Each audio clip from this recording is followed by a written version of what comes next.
What if the Bible we know today isn't the complete story? What if crucial details about the creation of the world, the lives of the patriarchs, and even God's divine laws have been left out? The Book of Jubilees, an ancient text preserved in the Ethiopian Orthodox Bible, claims to fill in these gaps.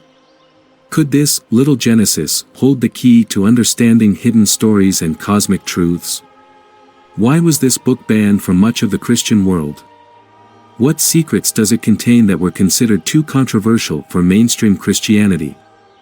From sacred calendars overseen by angels to forgotten commandments that predate Moses, the Book of Jubilees offers a profound retelling of the Genesis narrative and reshapes our view of divine order and time. So why was it excluded from the Bible? And what does it reveal about humanity's forgotten alignment with God's will? Let's dive into this mysterious text and uncover its hidden wisdom. The Book of Jubilees begins with a retelling of Genesis but ventures far beyond. It claims that during creation, God didn't just bring life into being, He established the very framework of time itself, aligned with His divine order. Jubilees introduces a solar calendar of 364 days, divided into 4 precise seasons of 91 days each, overseen by heavenly angels. This calendar ensures that sacred days, like the Sabbath and festivals, always align correctly. Jubilees warns that straying from this divine time structure, as humanity did by adopting lunar calendars, leads to spiritual chaos. Before the world was formed, the book tells us, angels were created on the first day. These angelic beings were assigned to govern natural phenomena and the passage of time.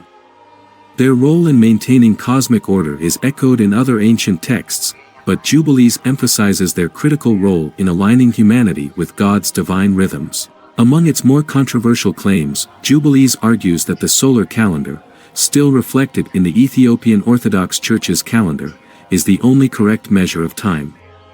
The lunar calendar, widely used by ancient cultures, including the Israelites, is described as a corruption of divine order. This deviation, the text warns, disrupts sacred observances and invites disorder. The Book of Jubilees also expands familiar biblical stories with new details. For example, it reveals that angels taught Adam divine laws, including the Sabbath, purity laws, and commandments, long before Moses.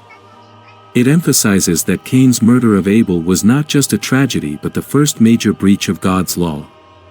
It provides greater context about the Nephilim before Noah's flood and highlights Noah's adherence to laws of purity and sacrifice. Abraham's story takes on new dimensions in Jubilees. The text portrays him as a revolutionary figure who rejects his family's idolatry, destroys their idols, and commits himself to God. It also presents him as someone who followed divine laws, like the Sabbath and sacrificial rites, long before they were codified through Moses. These laws, according to Jubilees, were part of a divine blueprint written on heavenly tablets. The narrative weaves cosmic significance into the lives of the patriarchs. Jacob's rise to inherit the covenant, Esau's rebellion, and the eventual conflicts between their descendants are framed as parts of a larger spiritual struggle between righteousness and rebellion. By reintroducing the Book of Jubilees, we gain an expanded view of biblical history, one where angelic influence, divine laws, and sacred time play central roles. But its bold claims about timekeeping, the cosmic role of angels, and the origins of divine laws may explain why it was excluded from most Christian canons. What secrets might this ancient text still hold, and could its teachings realign our understanding of divine order? Purity laws, sacred calendar, and the observance of the Sabbath in the Mosaic covenant. Jacob is portrayed as the keeper of the purity laws, sacred calendar laws, and the observance of the Sabbath, elements that were later formalized in the Mosaic law. He is tasked with ensuring that his descendants, the future Israelites, adhere to these divine commandments as part of their covenant relationship with God. Divine revelation to Jacob. The Lord appeared to Jacob by night and said, "I am the Lord God of Abraham your father and the God of Isaac. The land on which you are sleeping, I give to you and your descendants. Your descendants shall be as numerous as the stars of heaven." Jubilees 27:23, Genesis 28:1, 12-15, in Jubilees, the laws that Jacob receives are depicted as part of the cosmic order governing both heaven and earth.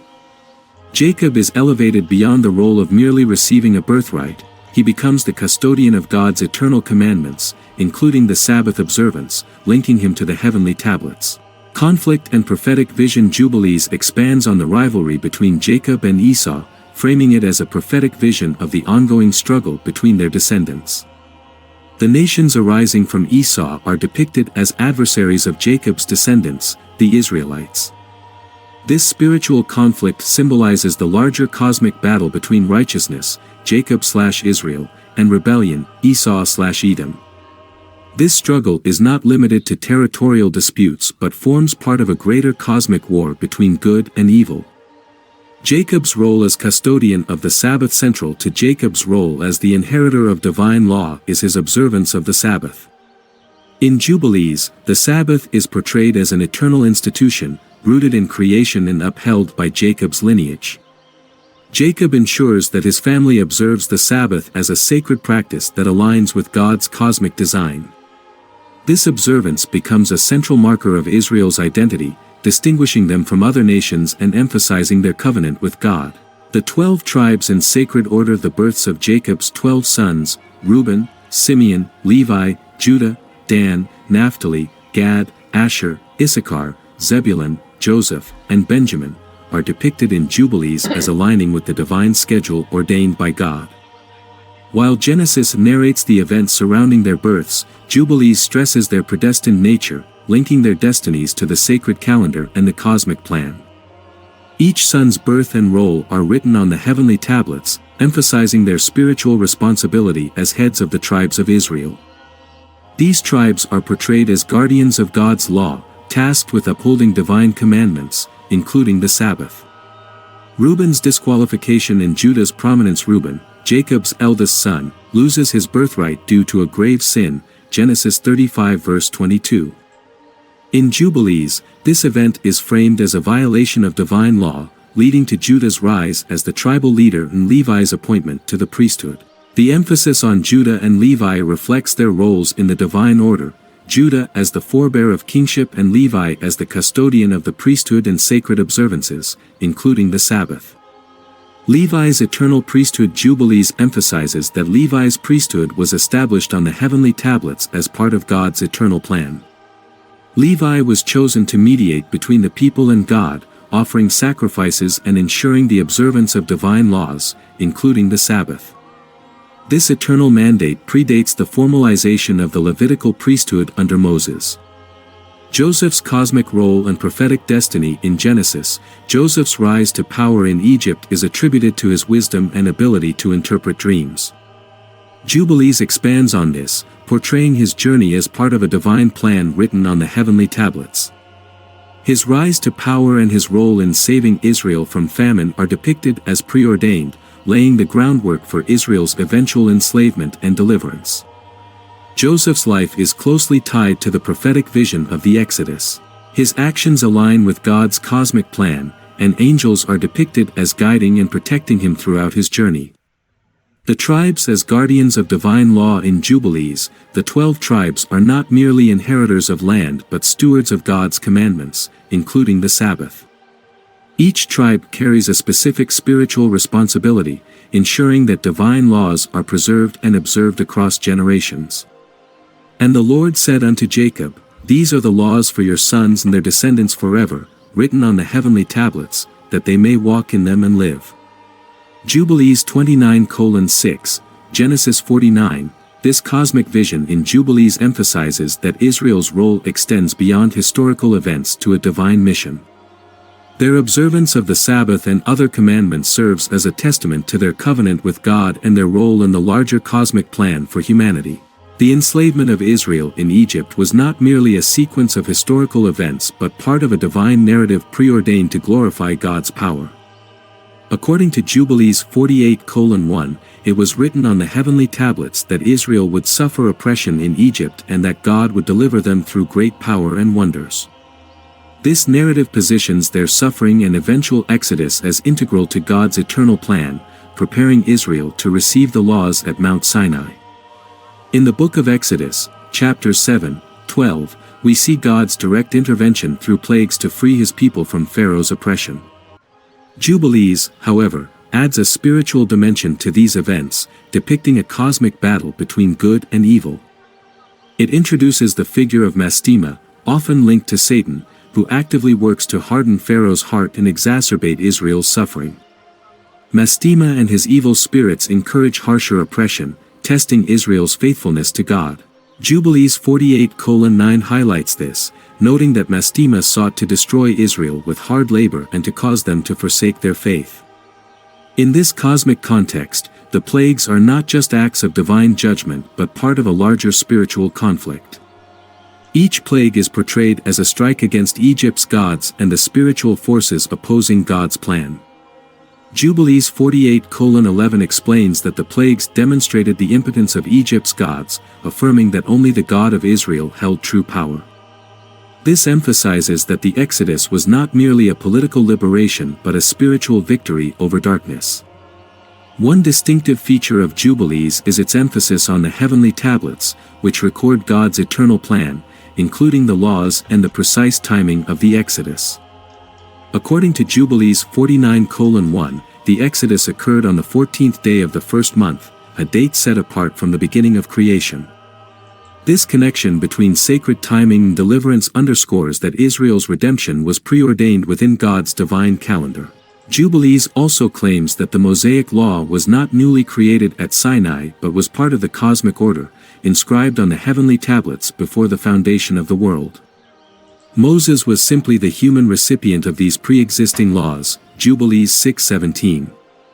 The book even asserts that the patriarchs, Abraham, Isaac, and Jacob, observed many of these laws, such as the Sabbath and dietary restrictions, long before they were formally given at Sinai, Jubilees 16:28. This presents the Mosaic law as timeless, a restoration of practices rooted in creation itself.